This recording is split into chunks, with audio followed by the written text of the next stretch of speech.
रुचि रखने वाले लोगों को ढूंढना। सोचा एक प्रयास करके देखते हैं और साहित्य साधक मंच नाम सोचा और व्हाट्सएप ग्रुप बनाकर पीजीएफ में दूसरे व्हाट्सएप ग्रुप में डाल दिया और थोड़ी ही देर में 3-4 सदस्य जुड़े और शाम होते होते 10 से 12 सदस्य जुड़े और आज की तारीख में 46 सदस्य हैं। तो ये समूह बना था 29 मार्च 2023 को। इसके बनने के 2 दिन के बाद ही दीप्ति जी का कॉल आया कि एक मीटिंग कर लेते हैं, क्लब में आ जाइए।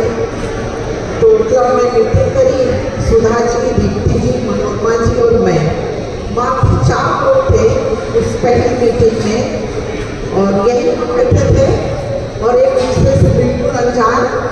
फिर हमने एक दूसरे को अपनी रुचियाँ बताई, अपना सूक्ष्म परिचय दिया और एक कविता सुनाई। यकीन मानिए यहाँ से लौटते समय मुझे विश्वास था कि इससे और लोग जुड़ेंगे।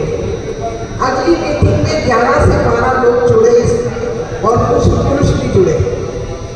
फिर ये क्रम निकला और आज जहाँ पहुँचा है तो सब आप लोग उसके साक्षी हैं।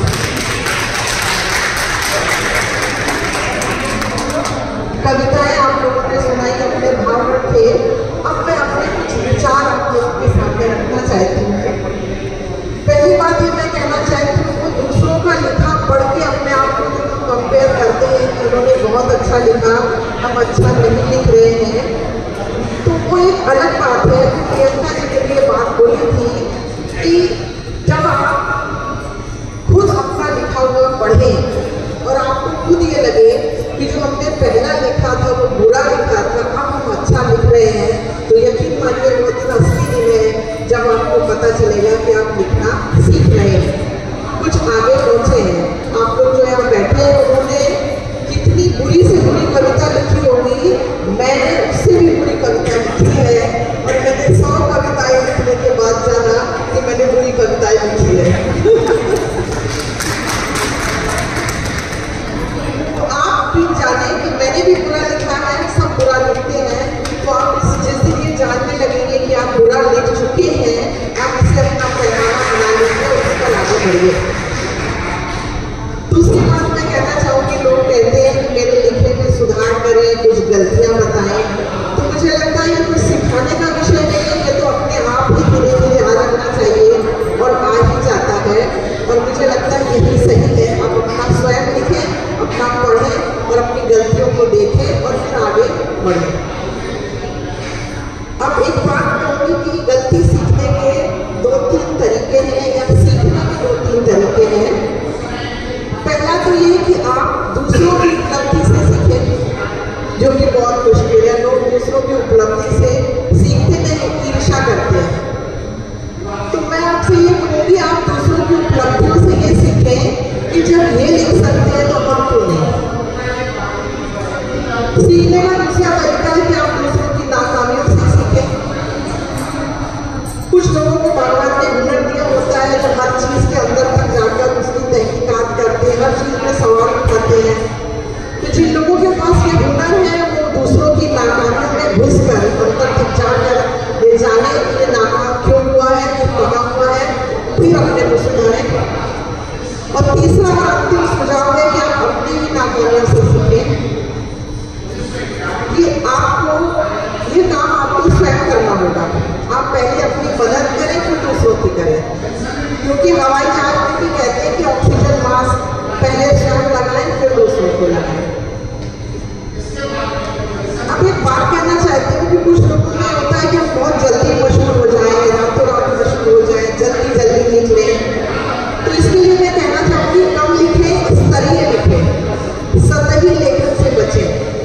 और आजकल गूगल अर्थ की मदद से तरह तरह की मदद मिल जाती है, कहीं कुछ ट्रांसलेट कर लिया, किसी का ट्रांसलेशन लिख लिया,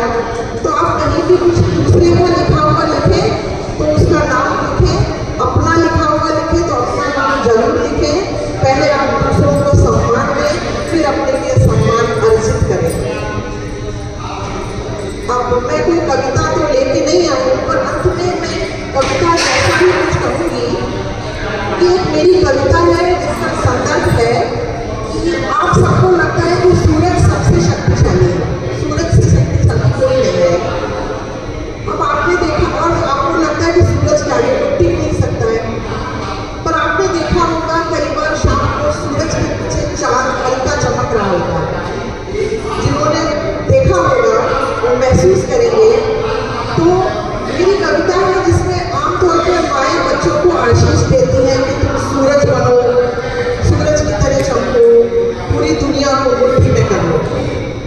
पर मैंने अपनी कविता में ऐसा कहा है कि मतलब तुम सूरज मत बनो, तुम चांद बनो। मैं अपने बच्चों को आशीष देती हूँ कि तुम सूरज न बनो, तुम चांद बनो और कुछ कम चमको। तुम सूरज मत बनो, चांद बनो, कुछ कम चमको। ये कविता नहीं है, उसका कुछ संदर्भ बता रही है।